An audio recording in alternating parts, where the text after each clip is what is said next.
Briefly, this car was built in 1925, ran in Johnstown, Pennsylvania. We brought it back to our museum in 1970 after it had been at a museum up in New Hampshire. They wanted to do a trolley operation up there. It never worked out, so we brought it back to Pennsylvania and restored the car here back into operation at the museum. We actually have two cars from Johnstown. The car that was over in our car-borne leads is also from Johnstown. That was the museum's first car, and we restored that and put it in service 4 years ago. 1909 condition. That includes the exterior stained glass windows, and actually tomorrow we're going to be starting the paintwork and gold leaf on the ceiling panels that we made.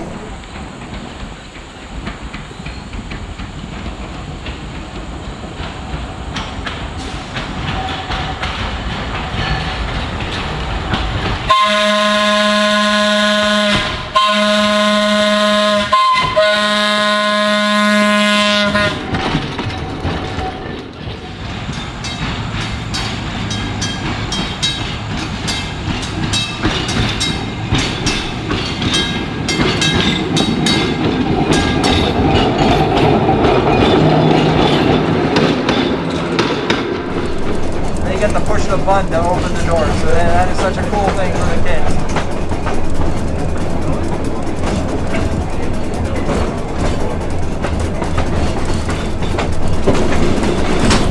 The oldest operating trolley we have is built in 1904. It's actually going to be coming out of the barn there, that brown car. It was built by a grill in Philadelphia in 1904, went to Portugal, or Porto, and it ran there until 1972, and we brought it back and placed it in service here at the museum. It was built in 1904, it's still running. Thanks for watching.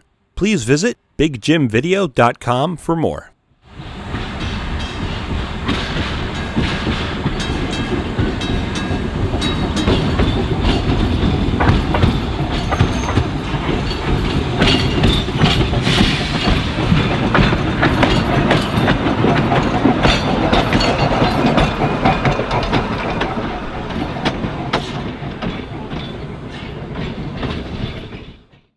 You can visit my YouTube channel by clicking on the logo, or you can watch another video by clicking on the video link above.